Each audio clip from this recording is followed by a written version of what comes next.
আজকের ভিডিওতে আমরা দেখাবো কিভাবে একটা লাইনের মাপ খুব সহজে আমরা চেক দিতে পারি। অনেকে প্রশ্ন করেন যে লাইন নিতে পারেন কিন্তু লাইনের মেজারমেন্টগুলো চেক দিতে পারেন না, তাদের জন্য এই ভিডিওটা আমার করা। প্রথমে একটা লাইন নিচ্ছি, এল লিখে এন্টার। ওকে, এদিকে 6 ফিট। ওকে, এখন এই মেজারমেন্ট আমরা চেক দেব। এটা কিভাবে চেক দেব? আপনি এখান থেকে মেনু বারে যাবেন, মেনু বার থেকে ডাইমেনশন, ডাইমেনশন থেকে লাইনারে ক্লিক করবেন, first point click, second point click, এভাবে চেক দিতে পারেন। এখন আমরা চারটে দিকে লাইন নেব। লাইন এদিকে 4 ফিট।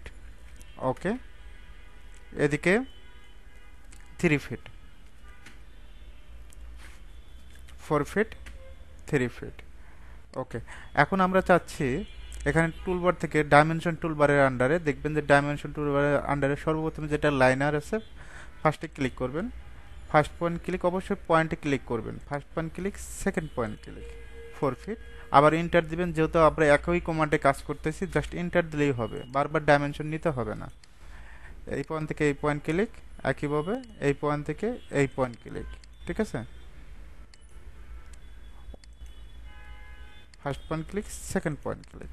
ওকে, এখন অনেকেই প্রশ্ন করেন যে লাইনে ক্লিক করছে, এখান থেকে 2 ফিটের একটা লাইন নেই। এখন অনেকে দেখবেন যে আমরা যদি মেজারমেন্ট চেক দেই, কিবোর্ড শর্টকাটে DLI লিখে এন্টার, আমার যেভাবে পয়েন্ট শো করতেছে এখানে অনেকের কিন্তু পয়েন্ট শো করে না, ইন পয়েন্ট শো করে না, আপনার মিড পয়েন্ট শো করবে না। এটা না করার কারণটা কি? OS লিখে এন্টার।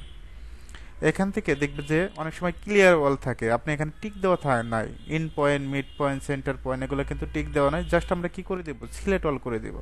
সিলেক্ট অল করে দিয়ে ওকে দিব। ওকে দেওয়ার পর এখন যদি আমরা মেজারমেন্ট চেক দেই, কিবোর্ড শর্টকাটে DLI লিখে enter, first point, second point, okay, 2 feet. ঠিক আছে, এখন অনেকে প্রশ্ন করতে পারেন যে আমার দেখেন আমরা ডাইমেনশনটা চেক দিচ্ছি, 4 ফিটটা 3 ফিটটা অনেক বড় বড় দেখা যাচ্ছে, এটা ছোট করতে পারবেন। ডি লিখে এন্টার, মডিফাইতে ক্লিক করবেন, তারপর টেক্সটে যাবেন, এখানে 4 করে দেন, সেট কারেন্ট, ক্লোজ। এভাবে চাইলে যে কোনো লাইনের মেজারমেন্ট খুব সহজে আপনি চেক দিতে পারবেন।